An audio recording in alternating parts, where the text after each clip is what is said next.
Kata Merton, orang yang takut sendirian pasti akan kesepian. Tidak peduli berapa banyak orang di sekelilingnya. Namun orang yang belajar dalam kesendiriannya, berdamai dengan kesepiannya, dan lebih memilih kenyataan daripada ilusi persahabatan, akan menyadari kehadiran Tuhan yang tak terlihat.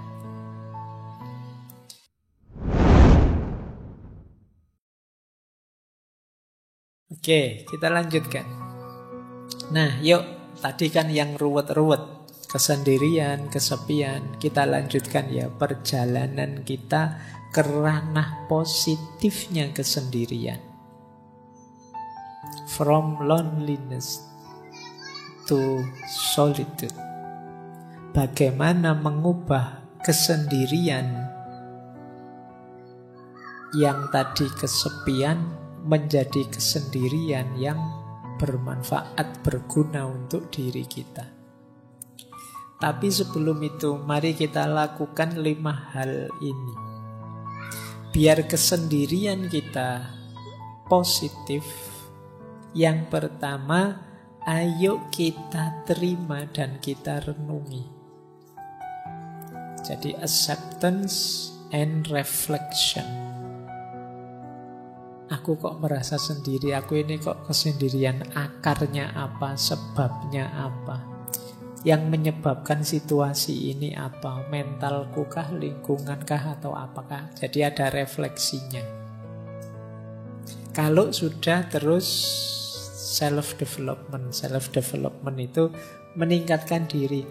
Oh, selama ini mungkin aku terlalu mengikuti kata hatiku, tak latihan sebentar untuk bisa melampaui rasa suka dan tidak suka. Ini self-development namanya, mendidik diri. Nanti ada penjelasannya di belakang.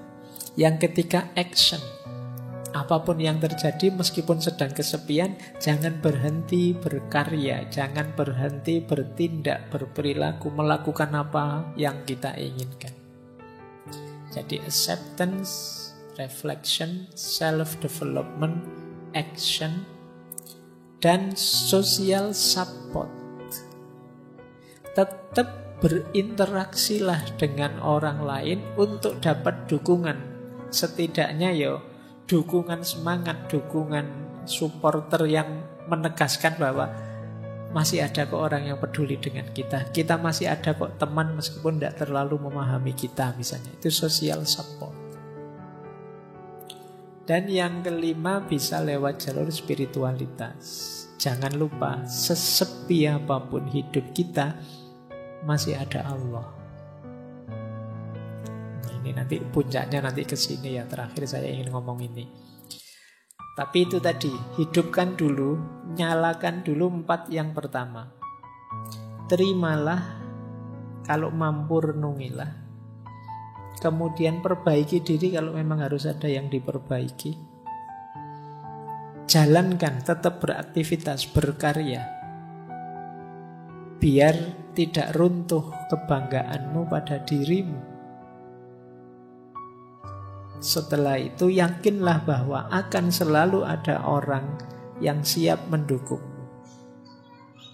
Tegaskan social support di sekeliling kita. Pendukung, orang-orang yang mencintai kita, menyayangi kita, yang anytime siap membantu kita semampu mereka. Dan yang terakhir, yakinlah bahwa kita tidak pernah ditinggal oleh Yang Maha Kuasa, oleh Allah. Kita saja yang sering lupa atau menjauh darinya. Ini akan jadi solusi agar loneliness berubah jadi solitude. Mungkin kita masih sendirian, tapi sekarang kesendirian itu produktif. Kesendirian itu manfaatnya besar. Baik lewat jalur peningkatan kualitas diri maupun lewat jalur spiritualitas. Diri kita meningkat, kedekatan kita dengan Tuhan bisa juga meningkat lewat jalan kesendirian, lewat jalan loneliness. Disitulah nanti loneliness menjelma jadi solitude. Jadi kesendirian yang positif, kesendirian yang bermanfaat. Oke, baik. Kita mulai babak kedua. Tadi babak pertama kita membahas tentang kesendirian dan kesepian, dan ikhwal tentang sisi negatifnya kesendirian. Sekarang kita mulai masuk ke sisi positifnya. Yang pertama,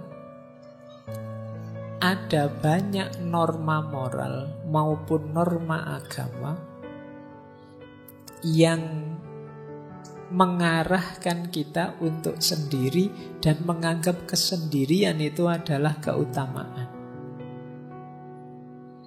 Nanti yang agama saya bicarakan di belakang. Saya ambil contoh misalnya Mahatma Gandhi. Orang itu bisa membuktikan dirinya khususnya dalam kesendirian. Kata Gandhi, adalah mudah untuk tegak dalam kerumunan, namun memerlukan keberanian untuk tegak sendirian. Orang itu kalau temannya banyak, terus petentang-petenteng, itu gampang, koncone oke. Ya kalau sendirian, baru dia disebut pemberani. Ayo kamu sendirian petentang-petenteng, kalau berani misalnya. Itu sederhananya begitu maunya Gandhi. Orang itu bisa tegak sendirian baru dia hebat. Kalau sekedar tegak bareng temannya ya belum. Kalau pas nongkrong bareng temannya banyak, terus ada yang lewat sweet berani. Tapi ketemu satu-satu gitu biasanya kamu grogi. Jadi orang itu terbukti kehebatannya ketika dia sendirian. Kalau kamu bareng orang banyak, lewat kuburan, santai saja. Mungkin kamu sampai, ayo kalau ada hantu keluarlah ngono. Tapi begitu sendirian, wah, ono angin sidik, wah, melayu mesti banter. Terbukti keberanianmu saat sendirian. Kebaikan juga begitu. Kalau kamu sendirian masih juga baik, berarti kamu memang orang baik. Tapi kalau kamu baiknya hanya pas ada orang banyak, ya kamu sebenarnya hanya pencitraan. Jadi mudah untuk mengklaim bahwa kamu hebat ketika dalam kerumunan. Untuk membuktikan kamu hebat beneran ya saat sendirian. Jadi ini salah satu quotes untuk menegaskan betapa sendirian itu sebenarnya bermakna pembuktian. Kamu hebat beneran apa enggak? Kamu jago beneran apa enggak? Makanya kata Lause, orang biasa itu membenci kesendirian. Namun seorang master, dia bisa memanfaatkan kesendirian. Dia memeluk kesendirian sambil menyadari bahwa dia adalah satu dengan seluruh semesta. Jadi kesendirian bermakna pembuktian diri. Saatnya kalian tampil, ya sendiri. Kalau saatnya kalian tampil kok banyak orang, kamu tidak akan terlihat. Eksis itu dirimu sendiri. Semakin banyak orang yang menopangmu, ya kamu dianggap belum terlalu eksis. Untuk menegaskan bahwa kamu eksis, ya ketika kamu sendiri pun ternyata bisa tegak. Jadi jalan keutamaan lewat aspek sendirian ini membuktikan bahwa kita ini memang benar-benar mampu, benar-benar bisa. Jadi secara positif, kesendirian bisa bermakna pembuktian. Lanjut. Secara positif juga, kesendirian bisa bermakna kebebasan.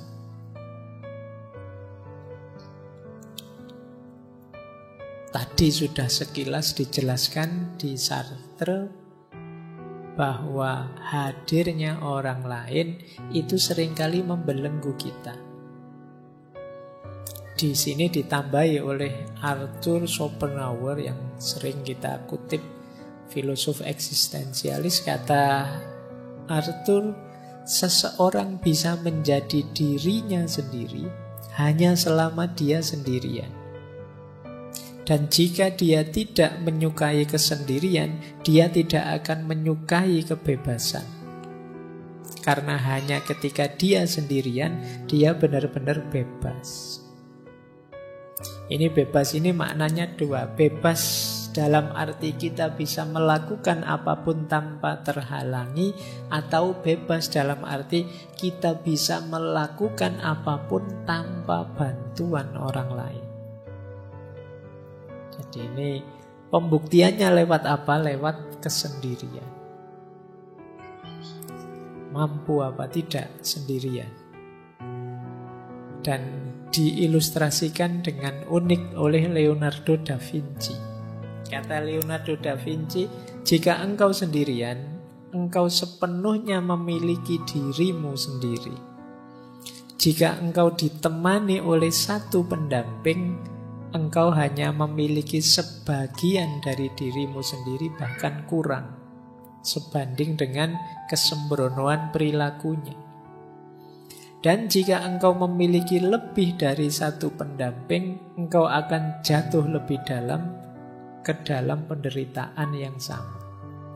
Kalau kita sendiri, kita memiliki diri kita utuh.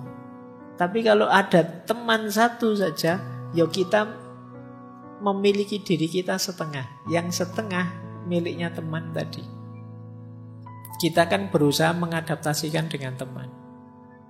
Misalnya teman kita, saya itu tidak seneng lihat orang pakai baju merah, yo. Padahal kita pengen pakai baju merah karena bareng teman ini, akhirnya kita nego tidak pakai baju merah. Kita tinggal setengah. Ada teman kok nginep di kos, tiba-tiba bilangnya, saya kalau lampu nyala tidak bisa tidur. Sementara kita kalau tidur lampunya nyala. Kita tinggal setengah diri kita. Itu kalau temennya satu. Kalau temennya 3, diri kita tinggal 1/4. Nego dengan 4 teman ini mungkin maunya beda-beda. Saya tidak bisa tidur kalau tidak lampu disco. Saya tidak bisa tidur kalau tidak lampu, misalnya. Apa tidak puyeng kamu? Akhirnya semalam tidak tidur itu mikir lampu.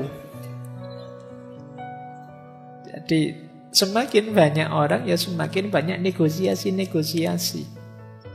Kalian harus menemukan intersubjektivitas, kesepakatan bersama.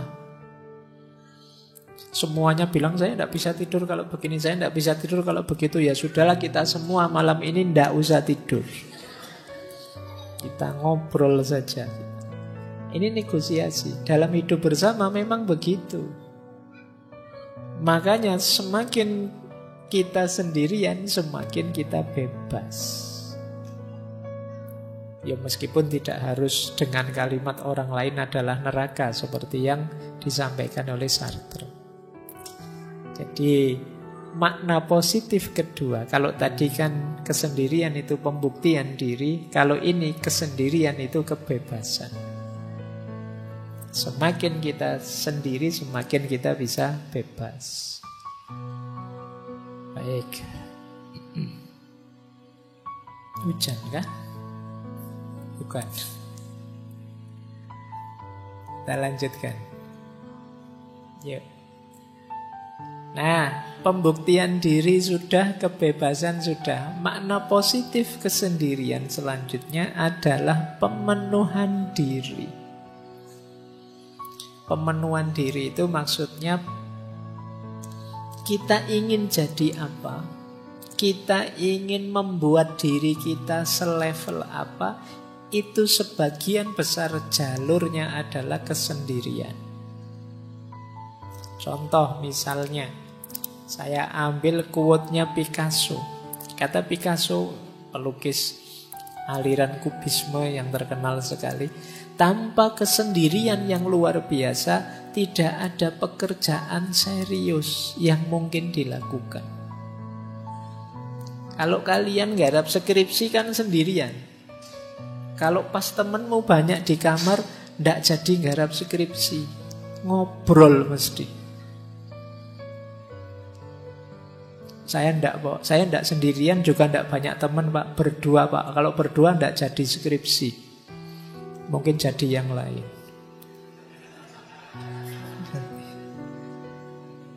Jadi, kalau ingin berkarya, kata Picasso, yang luar biasa, bukan karya yang sekedar ada, kita perlu kesendirian. Tanpa kesendirian yang luar biasa, tidak ada pekerjaan serius yang mungkin dilakukan. Dan ini dikuatkan oleh Buddha. Kalau ini spiritualitas, tidak ada yang menyelamatkan kita kecuali diri kita sendiri. Tidak ada yang bisa, tidak ada yang mungkin bisa. Kita sendiri harus menempuh jalan itu. Ini dalam dunia spiritual juga begitu.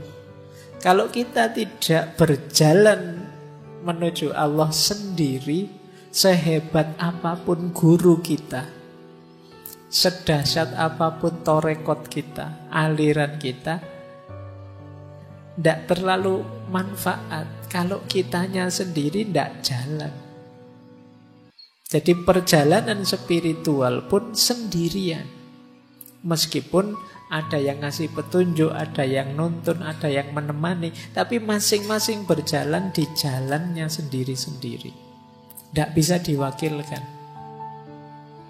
Tidak bisa kok, saya sudah berguru pada ustadz ini atau ulama ini, kan sudah Pak, ulama saya hebat sekali Pak, selesai sudah. Ya enggak. Kalian harus berjalan sendiri di jalan yang ditunjukkan oleh beliau. Tidak bisa diwakilkan. Jadi perjalanan spiritual pun ternyata juga perjalanan yang sendiri. Bahkan katanya Orhan Pamuk, yang teman-teman mungkin pernah baca novelnya, beliau novelis dari Turki. Kata beliau, aku butuh sakitnya kesepian untuk membuat imajinasiku berhasil. Nah, mungkin kalau ada teman-teman yang ingin jadi sastrawan, nulis novel, coba nikmati sakitnya kesepian. Kata Pamuk, justru di situ imajinasiku main liar dalam kesepian. Ya, karena memang kalau banyak teman, saya tidak membayangkan apa kalian bisa nulis novel kok terus banyak teman ramai sambil ngobrol, sambil ngopi, sambil itu tidak jalan. Jadi imajinasi kita hidup dalam sakitnya kesepian, itu kata Pamuk. Bahkan kata Goethe, dulu pernah kita bahas beliau, jiwa yang melihat keindahan terkadang secara otomatis berjalan sendirian.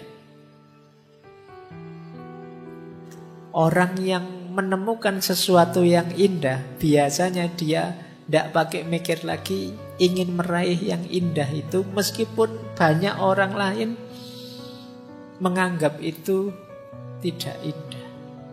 Tapi karena aku sudah menemukan keindahannya, ya otomatis aku terdorong untuk bergerak ke sana. Jadi jiwa yang melihat keindahan terkadang berjalan sendiri.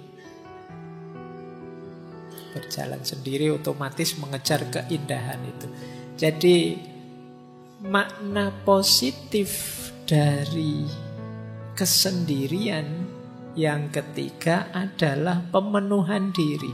Teman-teman punya cita-cita apapun, keinginan apapun untuk diwujudkan, mau tidak mau satu-satunya jalan harus siap sendirian. Siap mengambil momen untuk sendiri mewujudkan keinginan itu. Makanya makna ketiga pemenuhan diri. Jadi dalam kesendirian kita mewujudkan apa yang kita inginkan. Hanya dalam sakitnya kesepian imajinasi kita hidup. Tanpa kesendirian tidak ada pekerjaan serius bisa kita lakukan.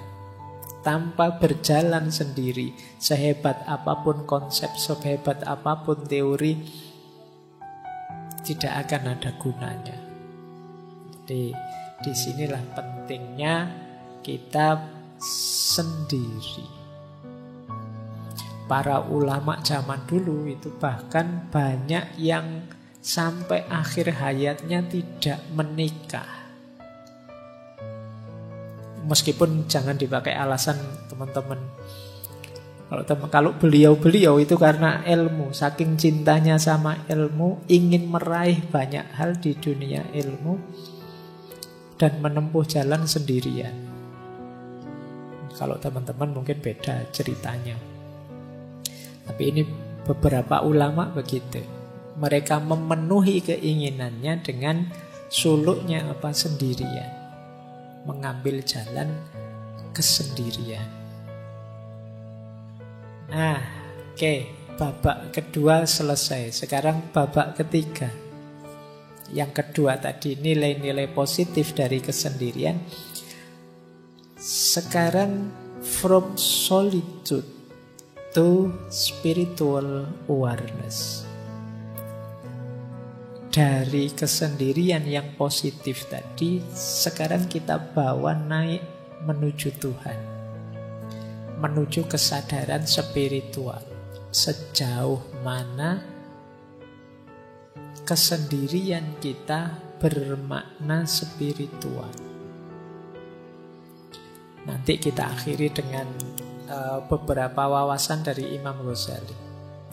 Saya ambil misalnya dari Thomas Merton. Kata Merton, orang yang takut sendirian pasti akan kesepian. Tidak peduli berapa banyak orang di sekelilingnya. Namun orang yang belajar dalam kesendiriannya, berdamai dengan kesepiannya, dan lebih memilih kenyataan daripada ilusi persahabatan, akan menyadari kehadiran Tuhan yang tak terlihat. Jadi kalimat dari Merton ini bisa kita urai satu-satu. Yang pertama, orang yang takut sendirian pasti akan kesepian. Tidak peduli berapapun banyaknya orang di sekelilingnya. Tadi kan ada orang yang memang senang sendirian, ada yang tidak suka sendirian. Tentu saja yang tidak suka sendirian ketika mengalami sendirian dia akan merasa kesepian. Kuncinya bukan pada banyak temannya atau sedikit temannya. Pemaknaan dia terhadap sendirian itu. Jadi kalau dia memaknai kesendirian itu sebagai sesuatu yang negatif dan menakutkan, ya begitu sendiri dia akan merasa kesepian. Nah, biar tidak begitu bagaimana? Dilanjutkan yang kedua. Mari belajar dalam kesendirian, berdamai dalam kesepian. Belajar sendirian, berdamai dalam kesepian. Berdamai dalam kesepian berarti kita bisa menerima. Tidak apa-apa ya Allah, saya sendirian asal Engkau ridho. Itu bisa menerima. Tidak apa-apa, saya jomblo kalau ini memang keinginanmu ya Allah. Nah, jadi ini berdamai dengan kesepian, dengan kesendiriannya. Dan lebih memilih kenyataan daripada ilusi persahabatan. Kenapa persahabatan di sini disebut ilusi? Ini seperti yang disampaikan di awal tadi, tidak mungkin ada persahabatan yang sama sekali tidak mengandung perpisahan, tidak mengandung kesendirian. Perpisahan itu kan kesendirian. Maka antara yang ilusi dan yang hakiki, pilihlah yang hakiki. Tadi ternyata yang hakiki ya kesendirian. Kalau mentalku sudah mental yang siap sendiri, meskipun ditinggalkan oleh sahabat, ya aku kuat. Meskipun temanku pergi semua, ya aku sanggup. Dan ini yang terakhir, pada akhirnya orang yang siap menghadapi kesendiriannya, justru dia akan menemukan kesadaran diri yang paling dalam, yaitu Tuhan. Dalam kesepianmu yang paling puncak, kalian justru akan menyadari hadirnya Tuhan. Inilah from solitude to spiritual awareness. Dari kesendirian menuju kesadaran spiritual. Itulah mengapa dulu Rasulullah itu setiap momen tertentu yang masyhur kan saat bulan Ramadan, beliau menyendiri. Istilahnya bertahanus, kalau bahasa sufinya kholwat uzlah, ke Gua Hira. Jadi kesendirian ini tujuannya apa? Yuk, dalam rangka menyadari hadirnya Tuhan. Jadi tadi ada sisi negatifnya kesendirian, namanya kesepian. Tapi juga ada sisi positifnya. Dan sekarang sisi yang positif itu kita bawa berjalan ke ranah spiritual. Kita lanjutkan, belajar lagi.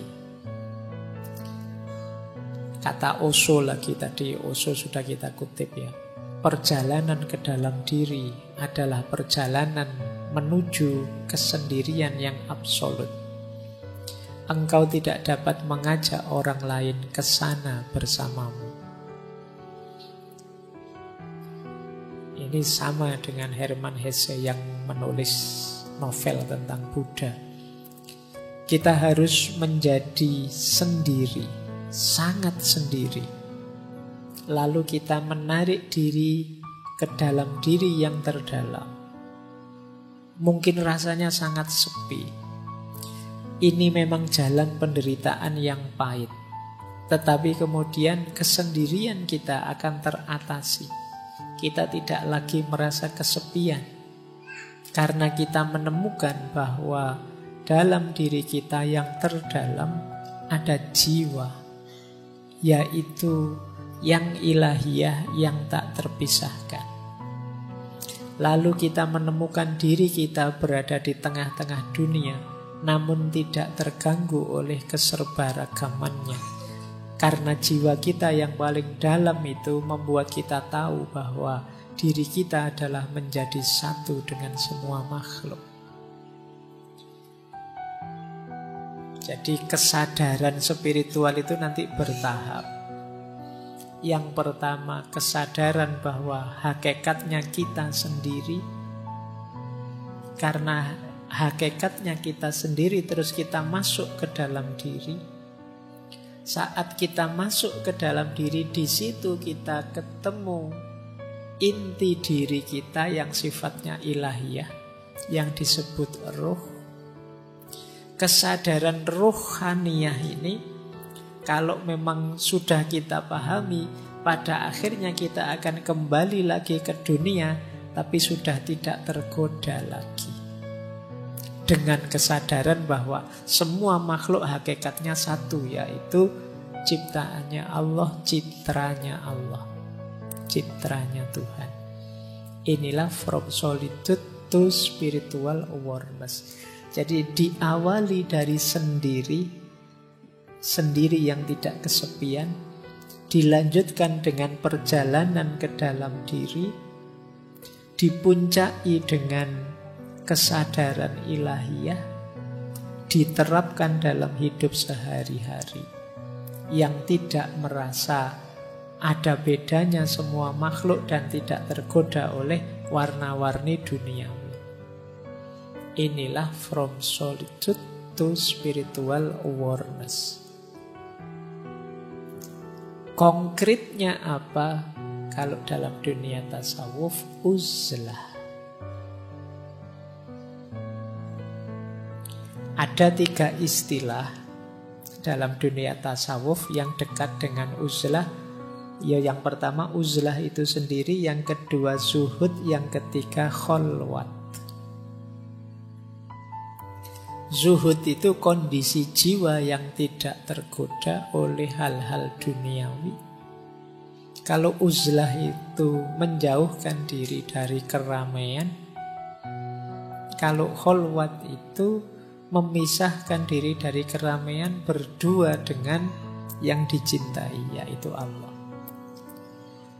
Jadi uzlah itu menjauhnya, kholwat itu berduaannya.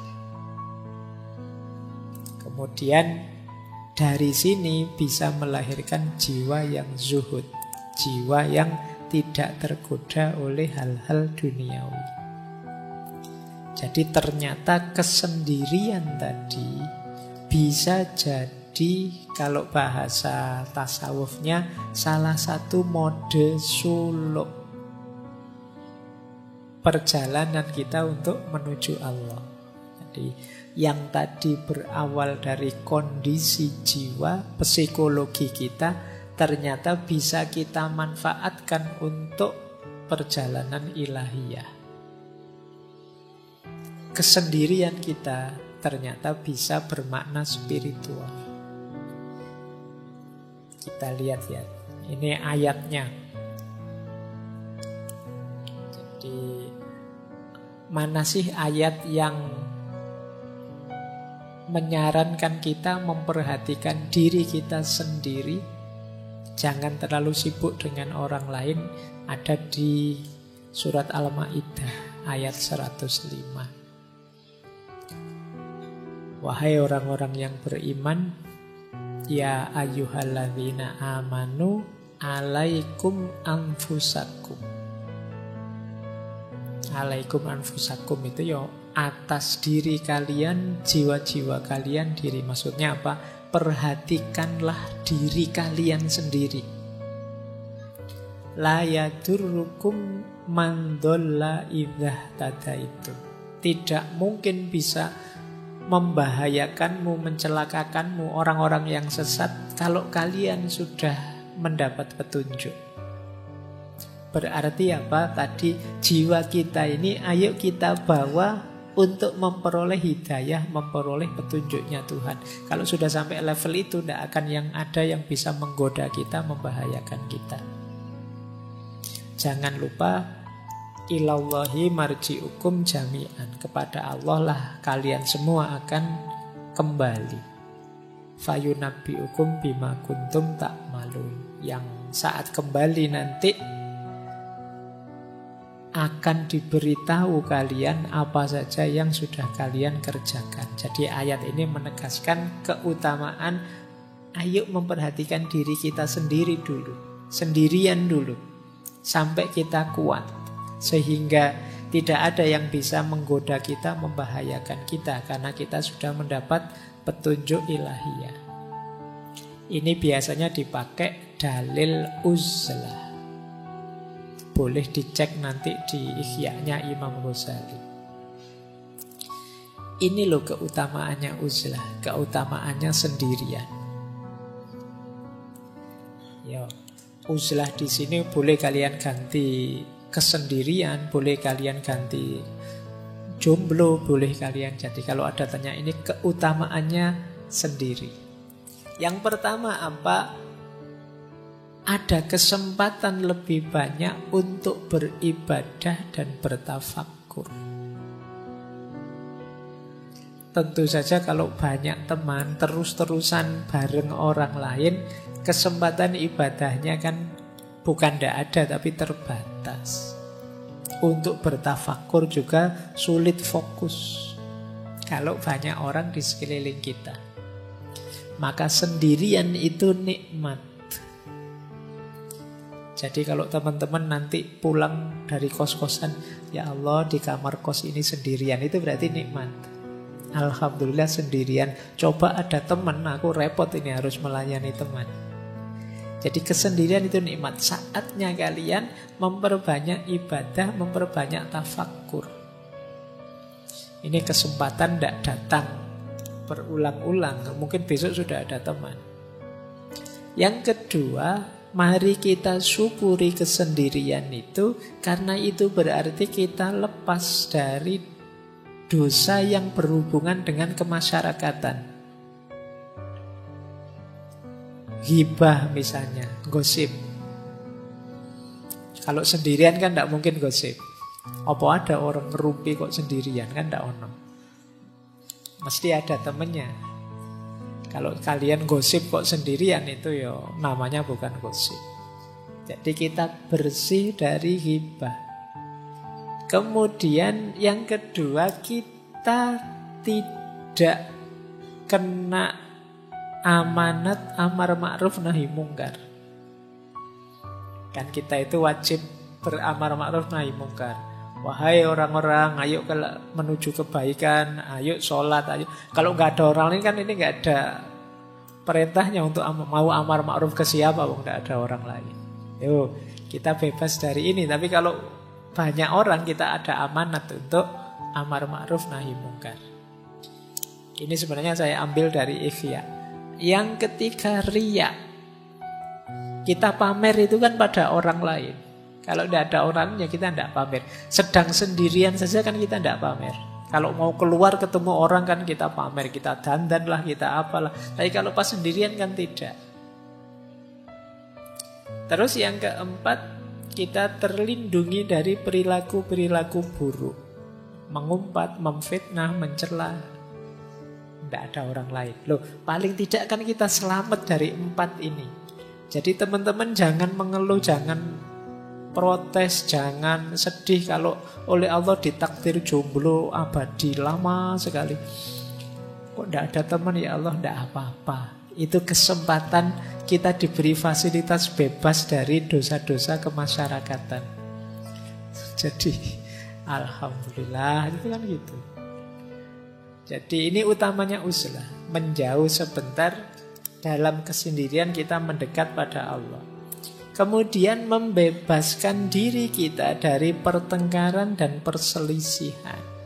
Ya tidak mungkin gegeran wong kita sendirian. Juga menyelamatkan kita dari ngobrol yang tidak ada gunanya, basa-basi yang sia-sia, menghabiskan waktu saja.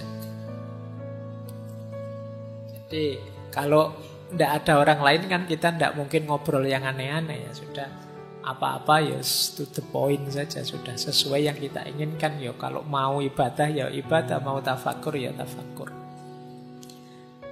Kemudian untungnya uzlah juga ya menyelamatkan diri dari gangguan dan godaan orang lain. Sekitar kita ini kan banyak sekali godaan demi godaan. Kalau kita pas sendirian paling tidak selamat lah, tidak ada godaan. Kalau pas bareng-bareng gini kan godaannya banyak.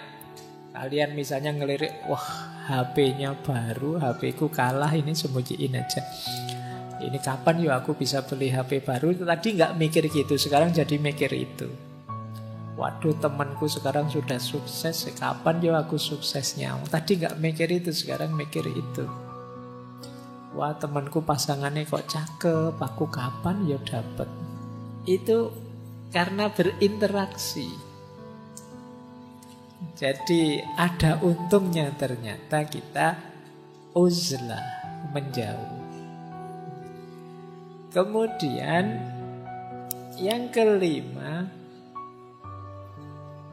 putusnya harapan orang banyak atas kita dan harapan kita atas orang banyak.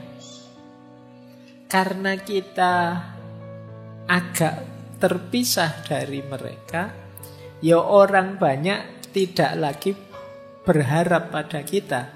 Kita juga tidak berharap pada mereka. Bukan berarti jelek berharap pada orang lain atau kita jadi tumpuan harapan orang lain.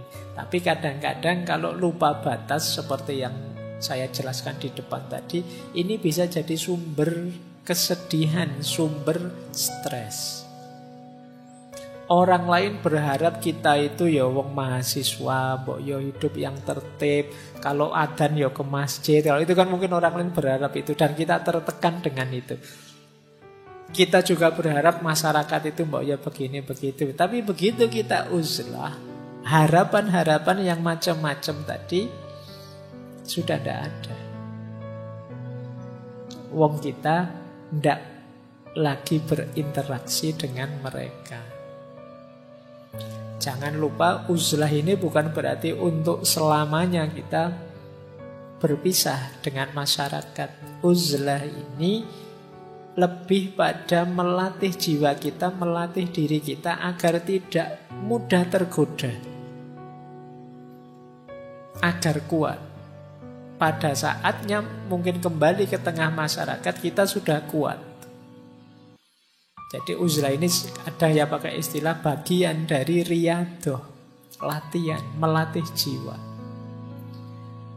Ketika kita uzlah, kita tidak banyak berharap pada masyarakat, kita lebih bersandar pada Allah. Ya nanti setelah kembali ke masyarakat kita juga begitu. Ketika kita uzlah, kita bisa fokus memperbanyak ibadah dan tafakkur, tidak tergoda oleh kesibukan di sekeliling. Ya nanti saat kembali juga masih begitu. Itu gunanya uzlah. Jadi riyadoh, latihan, melatih jiwa kita. Kemudian kalau itu orangnya bodoh, tidak pinter kayak kita semua ini, uzlah itu menyelamatkan orang lain selamat dari kebodohan kita. Dan kita juga selamat dari bodohnya orang lain. Nah, jadi ini keutamaan-keutamaannya uzlah, hidup sendirian.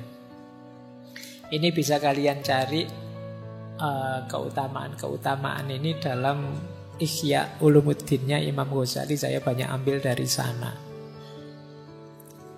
Meskipun nanti di situ ada banyak uraian kapan kita harusnya uzlah, kapan kita membaur di tengah masyarakat. Tapi itu mungkin lengkapnya kita jelaskan minggu depan. Tapi malam hari ini kita sadari dulu bahwa ternyata kesendirian itu indah, kesendirian itu positif, kesendirian itu bisa membuahkan banyak manfaat untuk hidup kita. Nah, ini menarik. Saya tadi buka Ihya, tadi ketemu hadis yang mengindikasikan Rasulullah menyuruh kita uzlah kalau situasinya seperti ini. Saya bacakan ya. Rasulullah Shallallahu Alaihi Wasallam bersabda, ini hadis dalam Ihya. Apabila engkau menyaksikan manusia mengingkari janji dan amanah yang dipercayakan kepada mereka, dan apabila kemudian mereka menjadi begini itu Rasulullah memasukkan jari satu ke jari yang lain. Maksudnya apa? Konflik terus, gegeran terus. Mereka sibuk dengan pertengkaran dan perselisihan. Kemudian seorang sahabat bertanya, lalu apa yang harus kami lakukan ya Rasulullah? Beliau menjawab, tetaplah kalian berada di rumah kalian, jaga lidahmu baik-baik, dan ambil apa yang kalian ketahui dan tinggalkan apa yang tidak kalian ketahui. Karena itu tetap sibuklah dengan urusan kalian sendiri dan tinggalkan urusan orang banyak.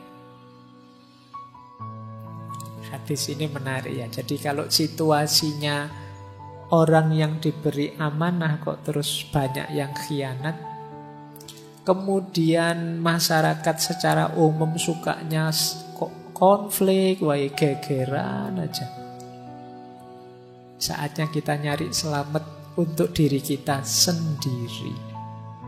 Ambil jarak, uzlahlah. Jadi ini hadis ini nuntun kita untuk tidak tenggelam dalam situasi masyarakat ketika situasi masyarakat itu menurut kita negatif. menarik diri. Karena kita mesti, kalau kita terjun ke sana, kita pasti terpengaruh. Ini yang disebut uzlah.